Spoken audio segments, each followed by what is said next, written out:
やばい、バカみたいにでかい GT がいる。工場の下にめちゃめちゃでかい GT がいるぞ。どうしよう、間に合い。うわ、いる。でっけえ。なんやあいつは。うわ、でっけえな。あれ20キロぐらいあるな。しかし今日の海はかなりの大荒れ。一歩間違えれば命の保証はありません。念願の GT、果たして取れるのでしょうか。早速素潜り開始。かなり波が強く、まっすぐ泳ぐことすら困難です。ちなみにですね、1000回に1回ぐらいむちゃくちゃ強い波が来るんですけど、それが来た時はもう20メーターぐらい吹き飛ばされます。初めて経験した時は本当に死んだかと思いました。さて水中銃のゴムを引き、戦闘モード開始。GT はいつ現れてもおかしくありません。そして GT は意外と警戒心があります。つまり出会った瞬間に水中銃をぶっ放す必要があるんですね。そして GT は何といっても人間に匹敵するパワーを持っています。脳天をぶち抜けず致命傷を与えられなかった場合、やばいことになります。そして波がマジで高い。さっき GT を見たのは200メーターほど先ですが、この荒れた海の中で出会わないことを祈りましょう。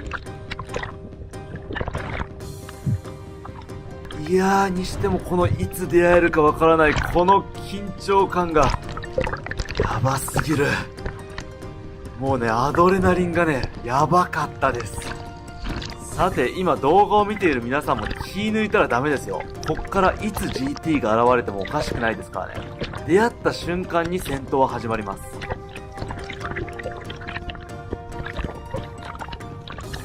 さてさっき GT がいたポイントに到着しましたが、見当たりませんね。さて皆さん GT が来ました。ヒット。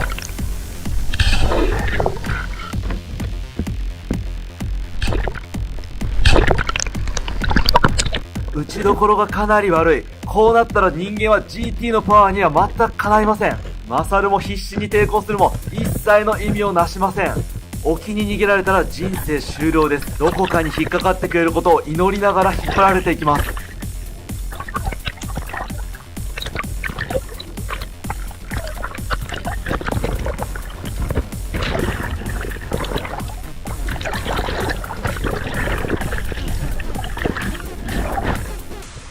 凄まじいパワーに握力が負けてしまいました。とりあえず追いかけていきましょう。いました、よかった。あとは締めるだけ。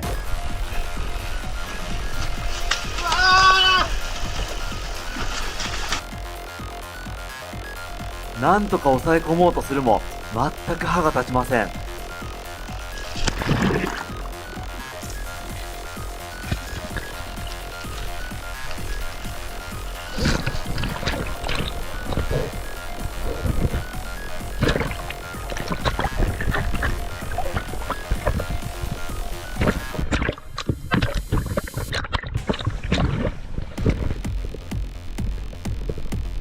とここで脳天締めのチャンスが到来。ぶっ刺していくがどうだ。クソ頭蓋骨が硬すぎてナイフが通らない。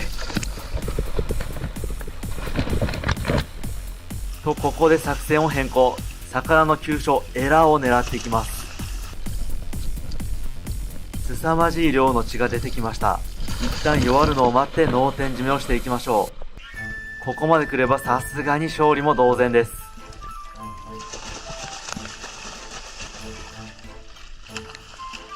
なんとか脳天にナイフが刺さりました。わ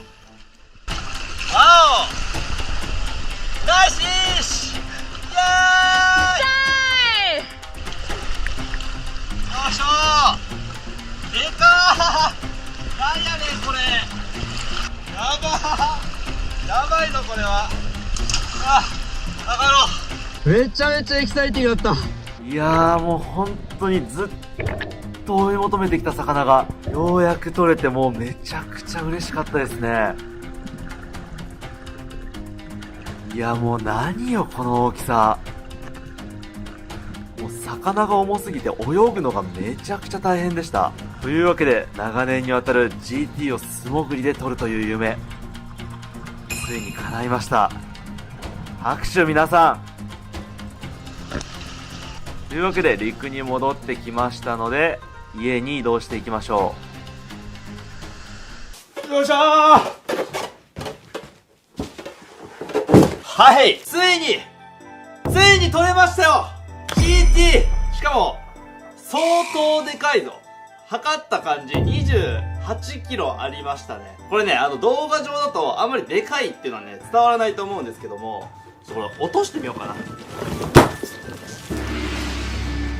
で、僕が人間なんですけど、結構でかくない？ 1 メートルは余裕で超えてるんだよね。で、今日はですね、この寮生活中、ずっと撮りたかった、ずっと追い求めてた GT、ついにね、撮れたということで、さすがに魚拓にしましょうということでね、魚拓にしてから料理にしようかなと思います。ということで、早速魚拓にしていきましょう。はい、そしたら、こちら、炭を塗っていこうと思います。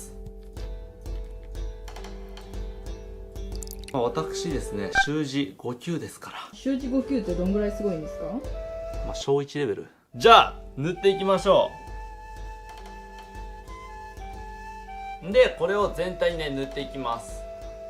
初めて魚拓取るわ。さてさて、全体が真っ黒になりましたよ。もうカッポレみたいやな、こいつ。さて、念願の GT、そしてその魚拓、やりましょう。これ失敗したら怖いな。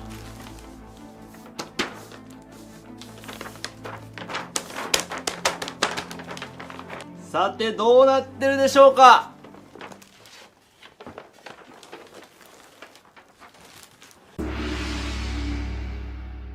浪人味と書かせていただきましょうか。カタカナでいきます。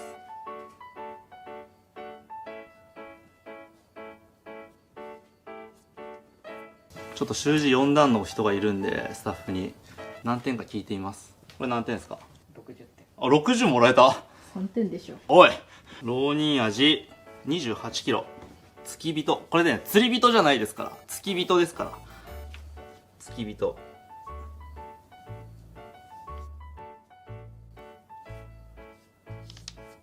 24。ちょっとあとサイズ忘れてたわ。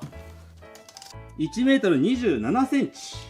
127センチって、これもう小学生よりでかいんちゃうん？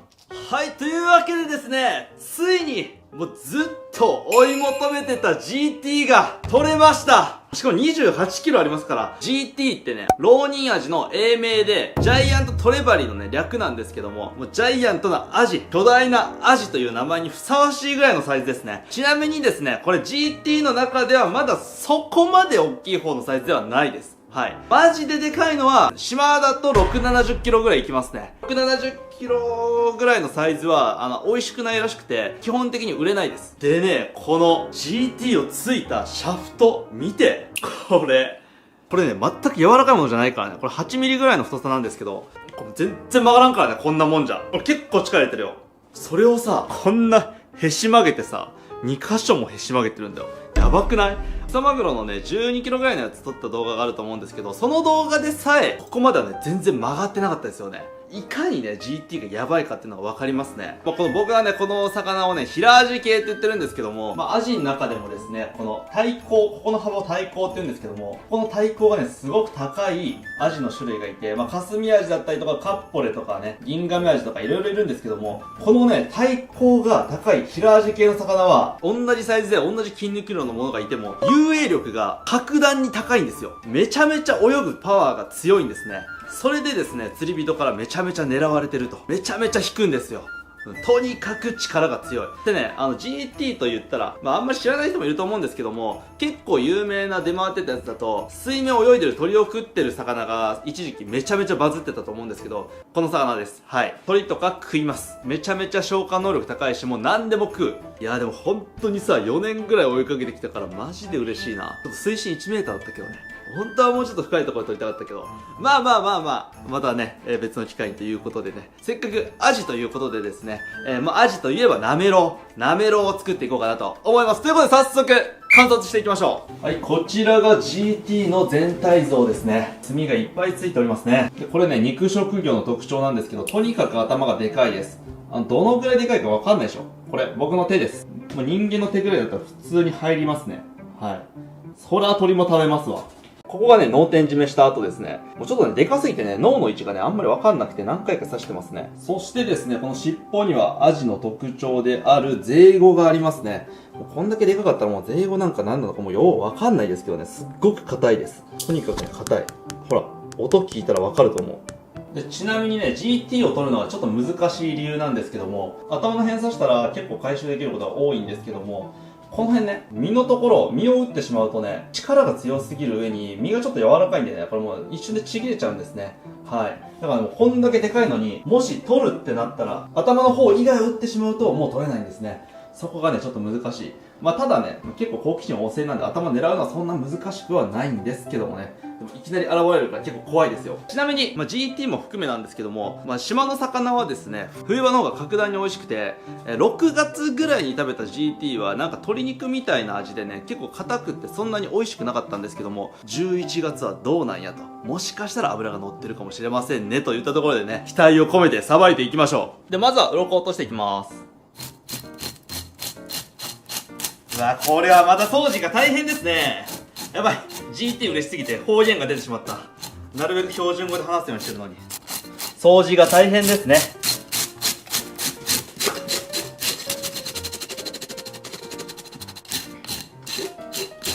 ちなみに体調崩して初めて海に潜りに行って、GT をついてきまして、すごい長い砂浜をね、この巨体を持ち上げながら帰ってきたんですけども、ただいま全身筋肉痛でございます。これね、普通28キロだったらさ、そんな重くないじゃん。魚の28キロプラス砂浜はマジでやばい。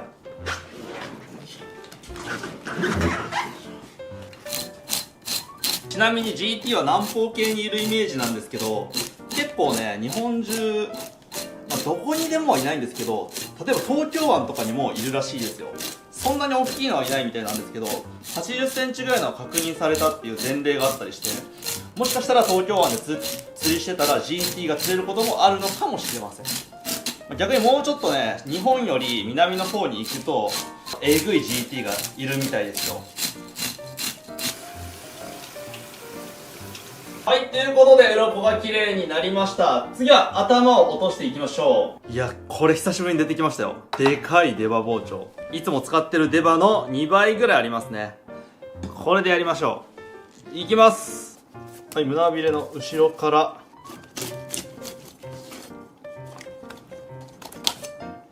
待って、内臓脂肪乗ってるんだけど。これただの幽門水。内臓脂肪乗ってるように見えるんだけど、これ期待できる GT かもしれない。さてさて、反対側も行きましょうか。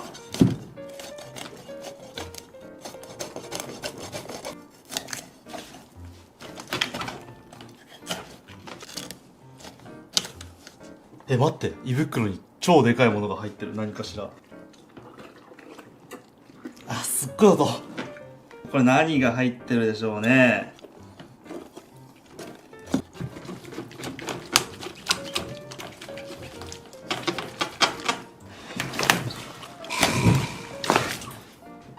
こういうでかい魚はですね、もう本当にパワープレイでさばけばいいと思ってます。では、これを、ちょっと今までの胃袋回復で最大クラスじゃない？これパンパンに何かが詰まってるんですけど。鳥とか本当に。鳥出てきたらどうする？めっちゃ硬いんだけど。マジで鳥な気がする。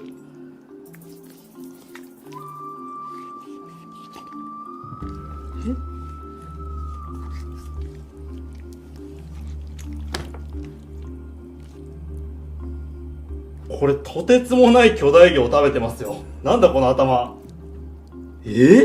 ほんまに鳥なんじゃない？鳥ではないな、この目が。でかっ。しかも背骨も。やっば。このサイズの魚入るんや。おかしいだろ。まさこ。食材です。美味しくなさそうです。これね、言うたら、牛のハツと一緒ですからね。GT の胃袋はね、意外と美味しいんですよ。洗っていきます。海外の皆様、これね、日本人の名誉のために言っておくんですけども、ほとんどの日本人は GT の胃袋を食べません。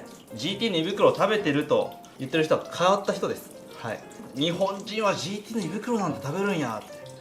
勘違いしないでください。マサルが食べてるだけなんで。で、マサコも食べる。嫌です。はい、そしたら、塩もみしていきます。美味しそうでしょ。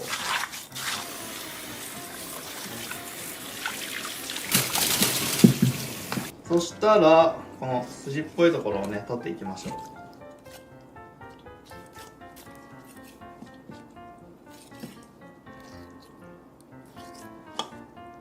はい、だいぶね綺麗になりました。そしたら4等分にしましょうか。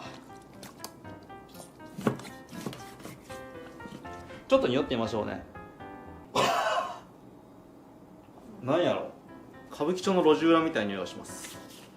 まあ今まで食べた食材の中でもトップレベルに臭いと思う。びっくりするぐらい臭い。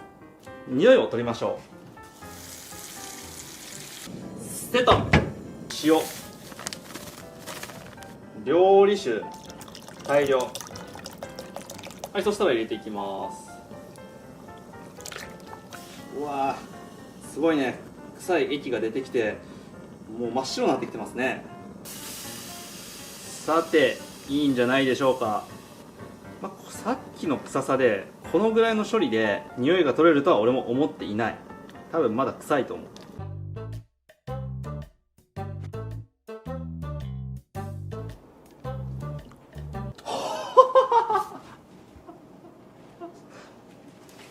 あ、これ無理かもしれんな。くっさい。いやでもマジでこうなるぐらいの匂いする。本当に吐きそうや。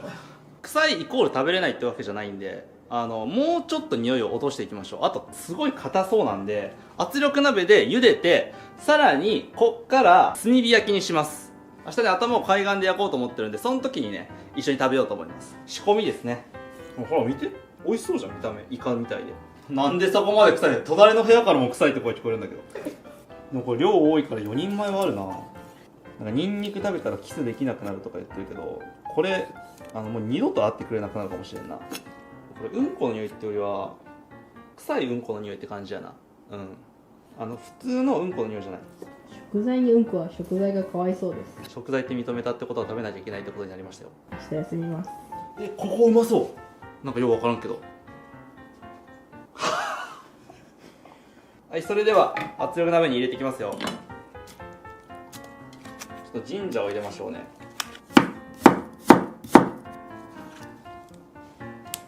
こんだけやってさ、まだ臭かったらさ、でも普通にどうなんだろう。でも臭いのがうまいみたいになる可能性もあるしね。ちなみに魚の胃袋って普通に結構美味しくて、あんまり内容物が入ってない胃袋を取れたてに食べるのがねおすすめです。はい。おい、オッケー。なんか海外の料理みたい。やばい、生姜の匂いがいい匂い。でも手が臭い。よいしょ。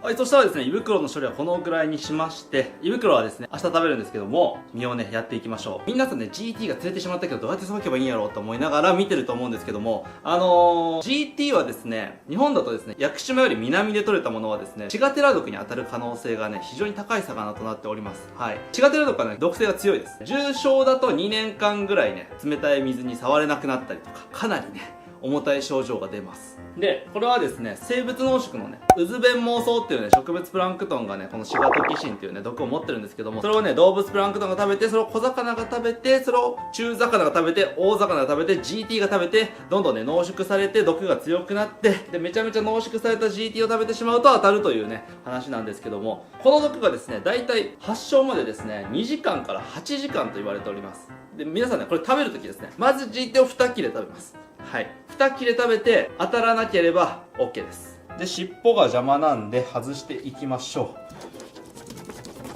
う。税後硬っ。こ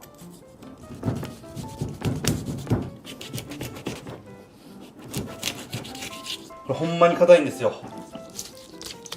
よし、じゃあ一番食べやすいここを食べてみましょうかね。で、ちなみにここがですね、マグロでいう大トロの部分ですね。うわ、めっちゃ美味しそうじゃない？サシ入ってるよ。尻尾を落とします。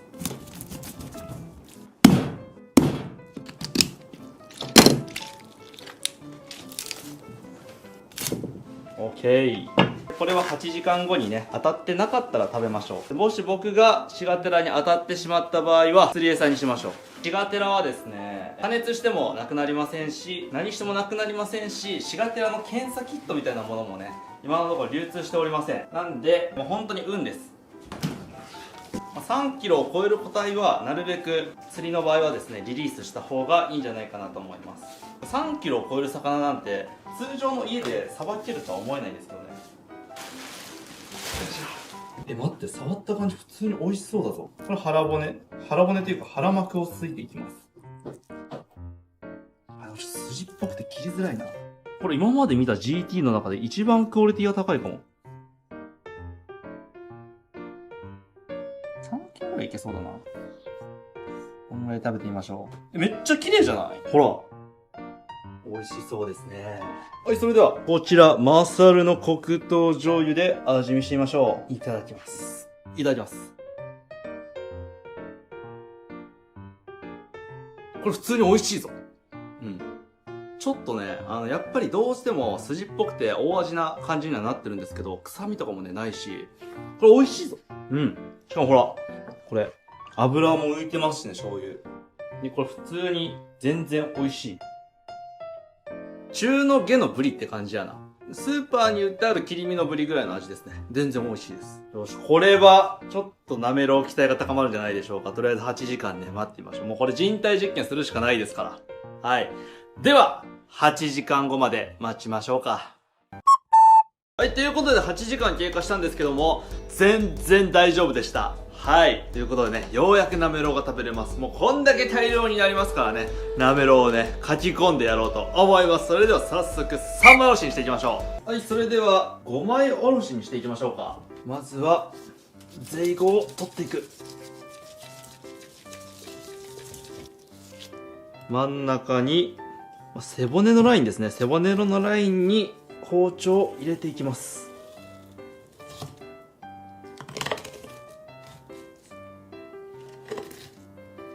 で、下ろしていく。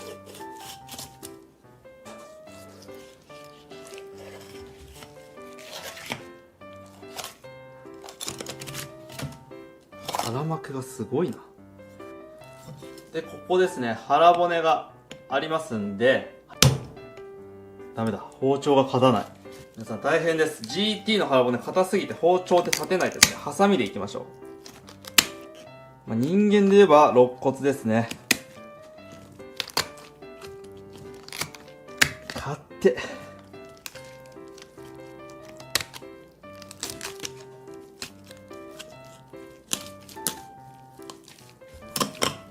よいしょ、取れました。なんか白っぽい身ですね。そしたら反対側ですね。まずは皮に切り込みを入れていきます。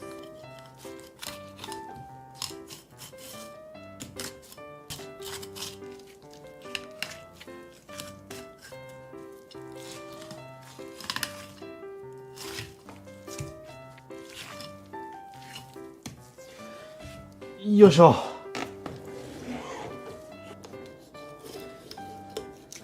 ちなみに時系列的に言うとですね、バショウカジキ、赤マンボウ、GT の順でさばいてるんですけど、そろそろ普通の魚がさばきたくなってきましたね。逆に。全部大きすぎるんよ。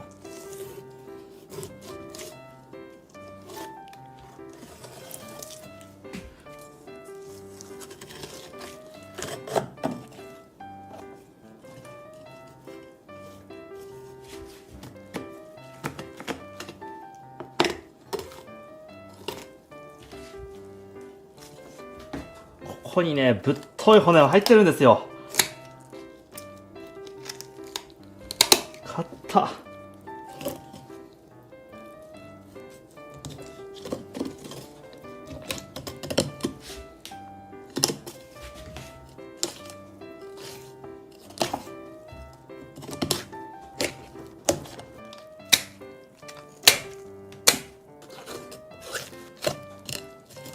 はい、それではね、5枚おろしが終わりました。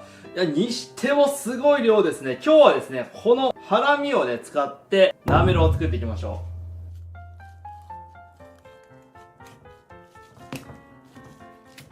う。いや、ここの骨が、腹骨がしっかりしてるからすきやすいですね。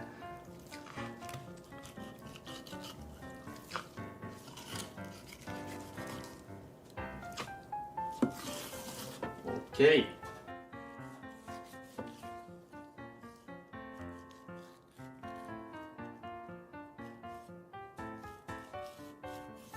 ここまで切っていきましょう。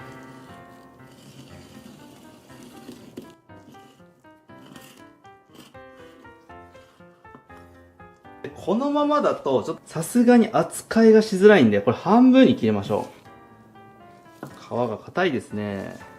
で、これでもちょっとまだでかいんで、さらに半分に切りましょう。こうですね。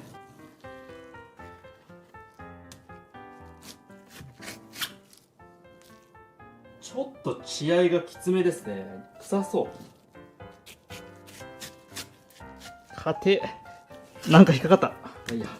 銀側まで引けたんですけど、これ銀側ね、ちょっと、筋がすごそうですね。これサメみたいだな。ただ、色的には美味しそうではありますね。はい、それではですね、あれだけ巨大だった GT がついにね、切り身になりました。ここまで来ればさ、スーパーに売ってあったら普通に買いたくなるぐらいの身になってない？なんかでかいとさ、ちょっと、これほんまに食えるんかなぐらいの見た目だったんじゃないですか。まあ僕はよく GT を見てるんで、もう別に美味しそうだと思ってますが、それではですね、味噌、ニンニク、生姜、大葉、白ネギを使いまして、なめろうを作っていきましょう。まずはニンニクを1かけ。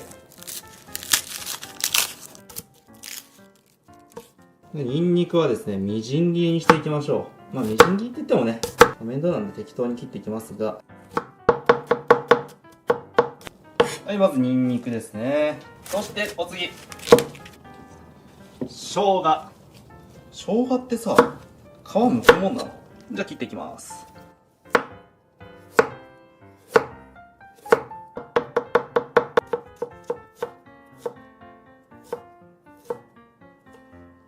ちょっとね、今回の GT 若干匂いがあるんでね、生姜とニンニク、大葉、匂いを打ち消すものは多めの方がいいと思ってます。普通の味よりは多めの方が絶対にいいです。で、ネギですね。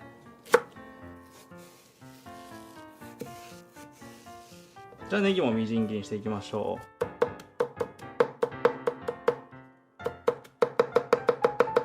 う。ようやく GT です。ようやく GT きました。GT もね、なるべくちっちゃく切っていきましょう。普通のアジと比べるとですね、かなり繊維質で食感がね、口に残る味なんで、気持ち細かく切った方が口当たりはいいんじゃないかと予想しております。そして GT ね、昨日8時間前に食べたんですけど、やっぱりね、まだ味が薄かったんで、もう3日ぐらい熟成させてもいいのかもしれない。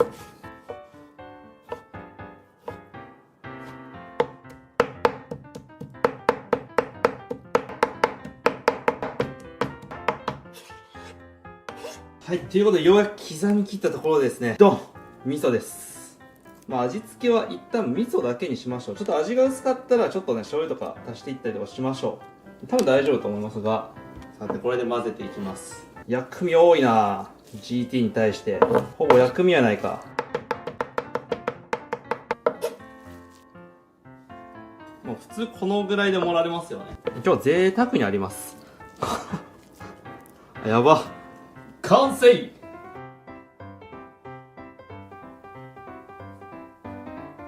はい、それでは完成しました。いただきます。これ普通にうまいわ。これもしも世界で GT をどれだけ美味しくできるか選手権があった場合、それなりに上位に食い込めると思う。今までね、ちょっとやっぱりね、硬くて匂いがあるんで、これをね、どうにかしないと、ちょっとね、他の魚には劣る味だなと思ってたんですけども、刻むことによって硬さを封印し、匂いも封印したことによって、GT の良さだけが出てますね。アジのなめろうってさ、すごい柔らかいじゃない。これね、結構ね、魚の食感があるんですよ。それもね、いいです。魚の食感もあって、魚の旨味もあって、普通にうまい。皆さん GT もし取れた際、なめろうおすすめです。はい。まあ俺的に言わせてもらうとね、もうアジ、マアジとね、ロウニンアジ一緒にくくるのはね、もうゴキブリとカブトムシ同じにしてるぐらいもうマジで違うなって思うんですけども、まあそこはね、エンターテインメントということでね、なめろうにしてみたんですけども、これうまいわ。で、これをね、焼いたりするとね、またさんが焼きって言って別の料理になったりとか、揚げても普通に美味しそうですね。いやー、これ諦めずに料理してきた甲斐がありましたね。ということで、念願の GT 達成でございます。皆さん、なんとかね、達成しました。しかも病み上がり後一発目のみでね、達成できたということで、みんなと俺の思いがね、GT に届いたんじゃないでしょうか。そしてね、GT をね、美味しく料理することができてもう満足です。はい。ということで、最後までご視聴いただき、ありがとうございました。それでは